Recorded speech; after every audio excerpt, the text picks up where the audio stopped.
അങ്ങനെ അനാമിക ഏകദേശം അനന്തപുരി തറവാട്ടിൽ നിന്നും പറഞ്ഞയക്കാറായിരിക്കുകയാണ്. മൂർത്തി മുത്തച്ഛൻ എല്ലാ സത്യങ്ങളും അറിയുകയും ഇനി കൂടുതൽ നിന്നു കഴിഞ്ഞാൽ അനിയുടെ ജീവിതം അത് വെറും വേസ്റ്റായി പോവുകയും ചെയ്യുമെന്ന് നന്നായിട്ട് അറിയാം. ഇനി ഡിവോഴ്സ് എങ്കിൽ ഡിവോഴ്സ്, കുടുംബത്തിന് നാണക്കേടായാലും കുഴപ്പമില്ല, എങ്ങനെയെങ്കിലും അനാമികയെ ഒഴിവാക്കണം. ഞാൻ നേരത്തെ പറഞ്ഞതുപോലെ തന്നെ ഇലയ്ക്കും മുള്ളിനും കേടില്ലാതെ.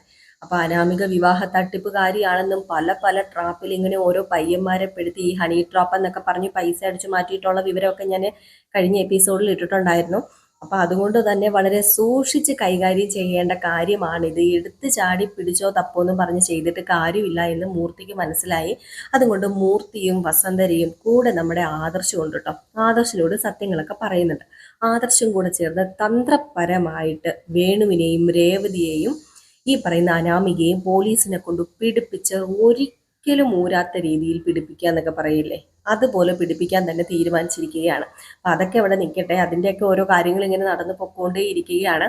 ഇതിനിടയിലാണ് നമ്മുടെ നവ്യയും കൊണ്ട് അബി ഒരു ദിവസം കറങ്ങാനായിട്ട് പോകുന്നത്. ഇപ്പം ഭയങ്കര സ്നേഹമാണ് നവ്യയോട്. അതിന് കാരണമുണ്ടേ, മറ്റേ അനഘ എന്ന പറയുന്ന ആ പെൺകുട്ടി മരിച്ചു കഴിയുമ്പോൾ ഈ കുഞ്ഞ് നമ്മുടെ അഭിയുടെ തലയിലാകും.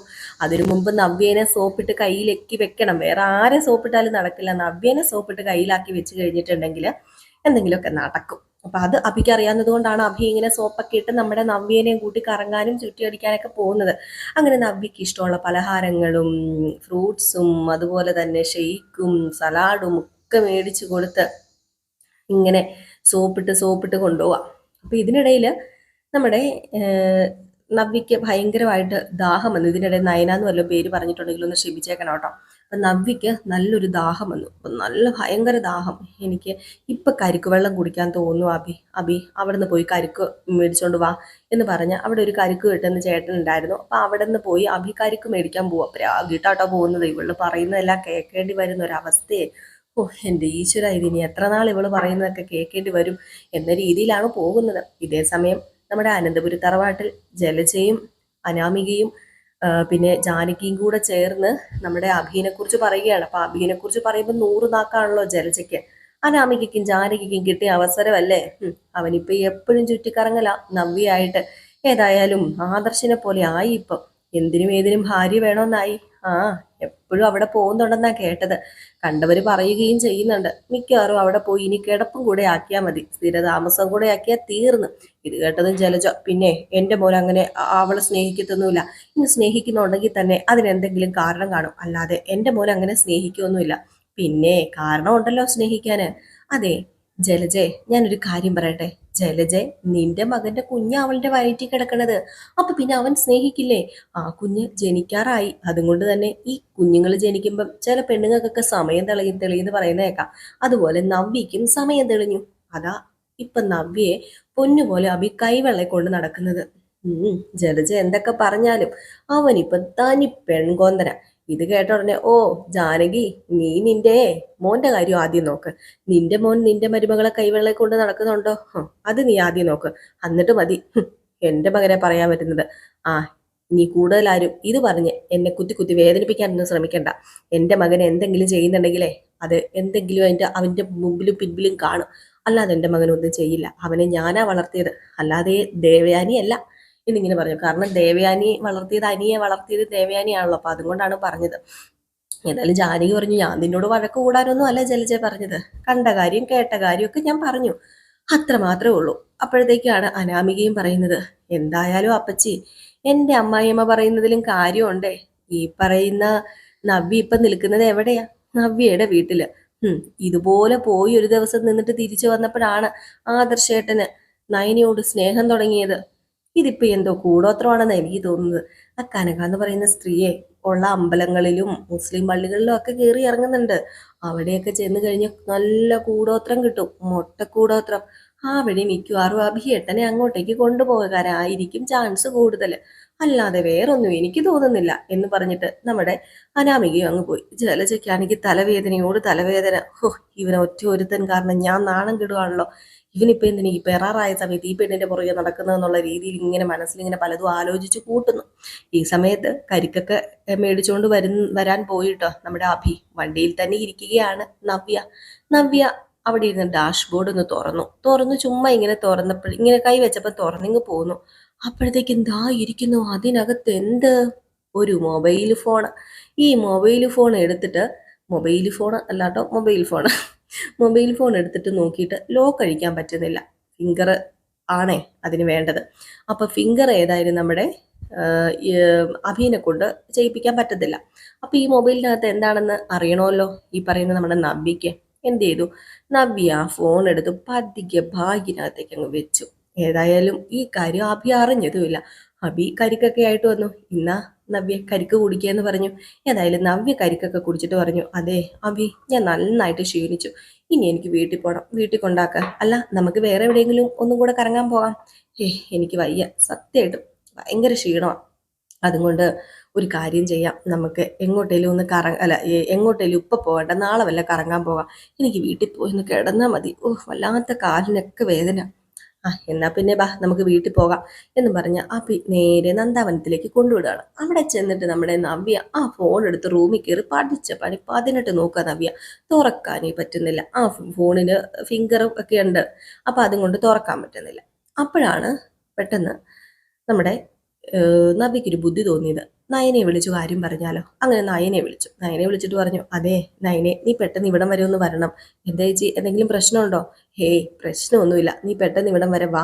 അതെ, എനിക്കൊരു അത്യാവശ്യ കാര്യം നീയുമായിട്ട് ചർച്ച ചെയ്യാനുണ്ടായിരുന്നു, സംസാരിക്കാനുണ്ടായിരുന്നു. പ്രത്യേകിച്ച് അഭിനെ കുറിച്ചാ, ഞാൻ പറയാലോ, അതുകൊണ്ട് പെട്ടെന്ന് വരണം.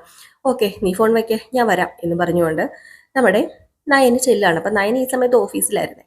അപ്പൊ നയന് ചെന്നു. നയൻ ചെന്നിട്ട് എന്താടി പ്രശ്നം, അല്ല എന്താ ചേച്ചി പ്രശ്നം, എന്താ അഭി എന്തെങ്കിലും പ്രശ്നം ഉണ്ടാക്കിയോ? അഭി പ്രശ്നം ഉണ്ടാക്കിയോന്ന് ചോദിച്ചാൽ ഇതുവരെ പ്രശ്നമൊന്നും ഉണ്ടാക്കിയിട്ടില്ല. പക്ഷേ അഭിയുടെ പ്രശ്നങ്ങൾ മുഴുവനുമുള്ള ഒരു സാധനം എൻ്റെ കൈ കിട്ടിയിട്ടുണ്ട്. അപ്പോഴത്തേക്കും പെട്ടെന്ന് ചോദിച്ചു, എന്ത് സാധനം കിട്ടിയിട്ടുണ്ട്? അല്ല, എനിക്കൊന്നും മനസ്സിലാവുന്നില്ല. അതെ, വേറൊന്നുമല്ല എൻ്റെ കയ്യിൽ കിട്ടിയിരിക്കുന്നത്, ഒരു മൊബൈൽ ഫോണാ. ഇന്ന് ഞാൻ അഭിയുമായിട്ട് കറങ്ങാൻ പോയപ്പോഴേ ഒരു മൊബൈൽ ഫോൺ അവൻ്റെ വണ്ടിയുടെ ഡാഷ്ബോർഡിനകത്ത് എനിക്ക് കിട്ടി. ഇതിനകത്ത് എന്താണെന്ന് അറിയണം നയനെ. അതുകൊണ്ട് നമുക്ക് ഇതൊരു കാര്യം ചെയ്യാം, ഇത് നമുക്ക് എങ്ങനെയെങ്കിലും ഒന്ന് ഓപ്പൺ ആക്കണം. പക്ഷേ ഫിംഗർ പ്രിന്റ് ഓപ്പൺ ആക്കാൻ പറ്റുന്നില്ല. ആണോ? എടി, അല്ല എടി എന്നല്ല ചേച്ചി, എന്തിനാ വെറുതെ അപ്പിയുടെ ഫോണൊക്കെ എടുത്ത് ഒരാളുടെ രഹസ്യം നമ്മൾ അങ്ങനെ ചോർത്തുന്നത് ശരിയാണോ? ഓ പിന്നെ നല്ല സ്വഭാവമാണെങ്കിൽ ഓക്കെ. ഇത് അവന് കണ്ടതും കേട്ടതും എല്ലാം പെണ്ണുങ്ങളുമായിട്ട് ബന്ധമുള്ളതാ. ആ ഒരു സ്ഥിതിക്ക് അവൻ എന്നെ ഒറിജിനലായിട്ടാണോ സ്നേഹിക്കുന്നത്, അതോ ഇനിയിപ്പം മനസ്സിൽ എന്തെങ്കിലും വെച്ചിട്ടാണോ സ്നേഹിക്കുന്നതെന്ന് കണ്ടുപിടിക്കാൻ പറ്റിയ സമയമല്ലേ, അവസരമല്ലേ, അത് പാഴാക്കേണ്ട കാര്യമുണ്ടോ? അതുകൊണ്ട് എൻ്റെ പൊന്ന് നയനെ, ഇതെങ്ങനെയെങ്കിലും ഒന്ന് ഓപ്പൺ ആക്കി തരണം. അങ്ങനെ നയനെയും പഠിച്ച പണി 18 നോക്കിയിട്ട് ഒന്നും ഓപ്പൺ ആക്കാൻ പറ്റുന്നില്ല. അപ്പോഴത്തേക്കാണ് നയന പറഞ്ഞത്, ഒരു ഐഡിയ ഉണ്ട്. അന്ന് എൻ്റെ അമ്മായിയമ്മ എന്നെ സ്നേഹിക്കുന്നു എന്ന് ഞാൻ കണ്ടുപിടിച്ചത് എങ്ങനെയാണെന്ന് അറിയാലോ. എൻ്റെ ഫോണിലേക്ക് വന്ന ഒരു വോയിസ്, ആ സിം, അതെല്ലാം നന്ദുവിൻ്റെ കൂട്ടുകാരിയാ എനിക്ക് ചെയ്തു തന്നത്. ഏതായാലും നമുക്ക് ഈ ഫോണ് ഒന്ന് അവിടെ കൊടുത്തു നോക്കാം, അവളുടെ കൈ കൊടുത്തു നോക്കാം എന്ന് പറഞ്ഞ് നേരെ നമ്മുടെ നയന നന്ദുവിൻ്റെ കൂട്ടുകാരിയെ വിളിച്ച് കാര്യം പറഞ്ഞു. ഇങ്ങനെ ഫിംഗർ പ്രിന്റ് ആണ്, തുറക്കാൻ പറ്റുന്നില്ല, ഫോണ് പഴയതായിരുന്നു, അതുകൊണ്ട് മറന്നു പോയി എന്നൊക്കെ പറഞ്ഞപ്പോഴത്തേക്ക്, എന്നാൽ പിന്നെ ഒരു കാര്യം ചെയ്യാം, അതിൻ്റെ സോഫ്റ്റ്വെയർ മാറിയാൽ മതി, സോഫ്റ്റ്വെയർ മാറിക്കഴിഞ്ഞാൽ പിന്നെ കുഴപ്പമില്ല, അതിന് കുറച്ച് പൈസ ആവുമെന്ന് പറഞ്ഞപ്പോൾ, പൈസയൊന്നും കാര്യമാക്കേണ്ട കാര്യമില്ല, പൈസയൊക്കെ തരാം, എത്രയാണെന്ന് വെച്ചാൽ പറഞ്ഞാൽ മതി, ഇതൊന്ന് ശരിയാക്കി തരണം എന്ന് പറഞ്ഞു. അങ്ങനെ അതുമായിട്ട് നവ്യ നയനും കൂടെ കടയിൽ പോയി. കടയിൽ ചെന്ന് കഴിഞ്ഞപ്പോഴത്തേക്കും ആണെങ്കിൽ അതിൽ ബാറ്ററി ലോ ആയതുകൊണ്ട് തന്നെ ബാറ്ററി ശരിയാക്കണം, പിന്നെ സോഫ്റ്റ്വെയർ ശരിയാക്കണം, അങ്ങനെ കുറച്ച് കാര്യങ്ങളൊക്കെ ഉണ്ട്. അപ്പോഴത്തേക്ക് നമ്മുടെ നവ്യ പറഞ്ഞു, എൻ്റെ നമ്പർ ഇത് ശരിയായി കഴിഞ്ഞ ഉടനെ ഇതിനകത്തെ ഫയൽസ് എല്ലാം എൻ്റെ ഫോണിലേക്ക് ഷെയർ ചെയ്ത് തന്നാൽ മതി. ഓക്കെ, ഷെയർ ചെയ്യാം എന്ന് പറഞ്ഞു. ഏതായാലും നവ്യ വീട്ടിൽ പോയി, നയന ഓഫീസിൽ പോയി. അങ്ങനെ 2-3 ദിവസമൊക്കെ കഴിഞ്ഞു കേട്ടോ. 2-3 ദിവസമൊക്കെ കഴിഞ്ഞു. നമ്മുടെ നവ്യ സത്യം പറഞ്ഞ് ഈ കാര്യം മറന്നുപോയിട്ടോ. അവിയുടെ സ്നേഹവും പ്രകടനവും ഒക്കെ കാരണം ഈ മൊബൈലിൻ്റെ കാര്യം മറന്നുപോയി. അങ്ങനെ ഒരു ദിവസം പെട്ടെന്ന് ഫോണിലേക്ക് കുറേ ഫോട്ടോസ് ഇങ്ങനെ ലോഡ് ആയിക്കൊണ്ടേ ഇരിക്കുകയാണ്. പെട്ടെന്ന് നവ്യ ഓർത്തത്, എന്താ എൻ്റെ ഫോണിൽ ഇങ്ങനെ കുറെ ഫോട്ടോസ് ഒക്കെ വരുന്നുണ്ടല്ലോ. പെട്ടെന്ന് നോക്കിയപ്പോഴത്തേക്കും അതില് കോൾ റെക്കോർഡ്, അതുപോലെ തന്നെ ഫോട്ടോസ്, വീഡിയോസ് എല്ലാം ഇങ്ങനെ വന്ന് കയറിക്കൊണ്ടേയിരിക്കുന്നു. എൻ്റെ ഈശ്വര, കള്ളം പൊളിഞ്ഞില്ലേ നമ്മുടെ അഭി. പണ്ടു മുതൽ ഇപ്പം വരെ ചെയ്തുകൊണ്ടിരിക്കുന്ന എല്ലാ വൃത്തികേടുകളും പെണ്ണ് കേസുകളും ആ ഫോണിനകത്ത് സേവ്ഡ് ആയിരുന്നു. അതുമാത്രമല്ല, നവ്യനെ 5-6 തവണ കുരുക്കാൻ വേണ്ടി പല മോർഫ് ചെയ്ത ഫോട്ടോയും നമ്മുടെ അഭി ഉണ്ടാക്കിയായിരുന്നല്ലോ. അത് ഇങ്ങനെ പ്രചരിപ്പിക്കുകയും ചെയ്തു. അതിന് ഉത്തരവാദി അഭിയാണെന്ന് നവ്യ തിരിച്ചറിയുന്നു. പക്ഷേ ആ കുഞ്ഞിന്റെ കാര്യം മാത്രം അറിയുന്നില്ല കേട്ടോ.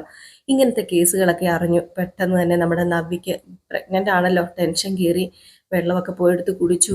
എൻ്റെ ജീവിതം തൊലഞ്ഞല്ലോ, എൻ്റെ ജീവിതം അവൻ തൊലച്ചല്ലോ ഈശ്വര, അവനെ ഞാൻ വിശ്വസിച്ചിട്ട് അവൻ വീണ്ടും എന്നെ ചതിച്ചുകൊണ്ടിരിക്കുകയാണല്ലോ, ഇത് ഞാൻ ആരോട് പറയും എന്ന് പറഞ്ഞ് നയനയെ ഫോൺ വിളിച്ചു. നയനോട് പറഞ്ഞു, അത് പിന്നെ മോളെ നീ ഇവിടം വരെ ഒന്ന് വരണം. എന്താ ചേച്ചി എന്താ?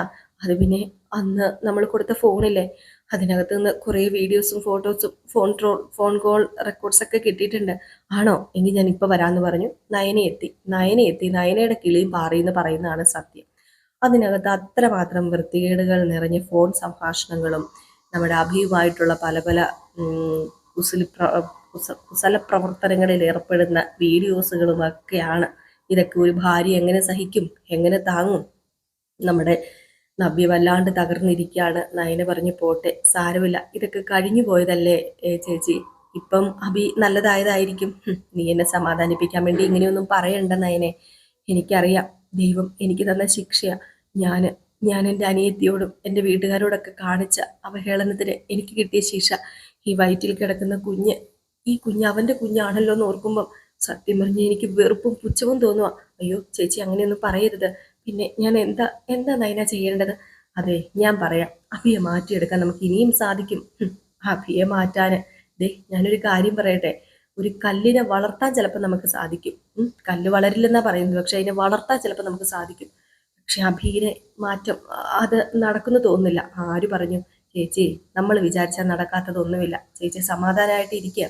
ഞാൻ ഒരു വഴി കണ്ടിട്ടുണ്ടെന്നൊക്കെ പറയുന്നുണ്ട്.